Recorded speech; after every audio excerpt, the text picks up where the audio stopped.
Welcome.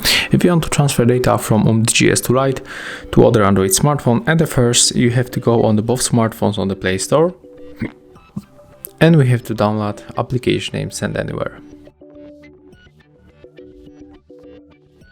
So let's install our Umidigi, and here I have to go online. So let me just log into the Wi-Fi network.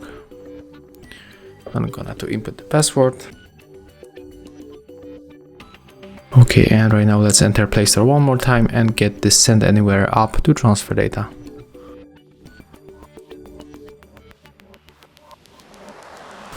On our Umidigi we can open, so click.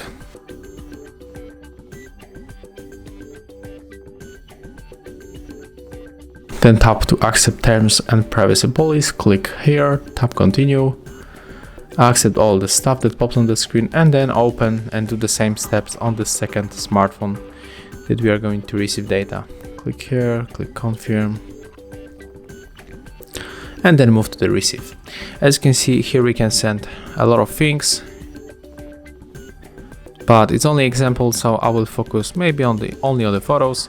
So you have to select whatever you want, and after that you have to click send. If you select everything, then you have to input this key right here,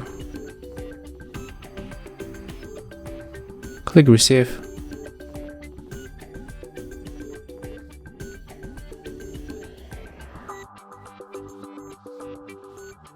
and right now, as you can see, transfer is complete. So when we reach the files on this smartphone, we can find here these two files that we sent from this Umidigi S2 Lite. Thank you guys for watching. Leave thumbs ups, comments, and subscribe to our channel. See ya!